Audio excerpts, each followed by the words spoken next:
ইদানিং হজ যেন মনে হচ্ছে একটা ফ্যাশন। প্রায় সবাই হজ করে আলহামদুলিল্লাহ, কিন্তু হজের মধ্যে আমরা এখলাস খুলুসিয়া দেখতে পাচ্ছি না। যদি এখলাস খুলুসিয়াতি থাকলো, তাহলে হজে যাওয়ার পূর্বে গোটা গ্রামের লোক কিভাবে জানতে পারলো যে অমুকের পিতামাতা হজে যাচ্ছে?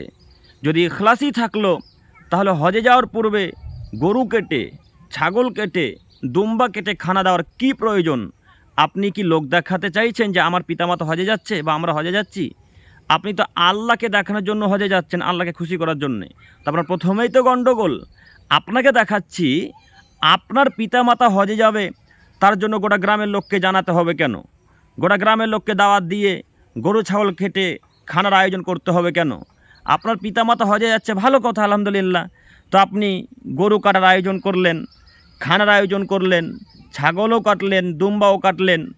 এইভাবে ছাগল গরু কাটার পর গোটা গ্রামের লোককে দাওয়াত দিলেন, খানার আয়োজন করলেন, আর প্রত্যেককেই বললেন আমার পিতামাতা হজে যাচ্ছে। তার মানে কি আপনি দেখাতে যাচ্ছেন যে আপনার পিতামাতা হজে যাচ্ছে?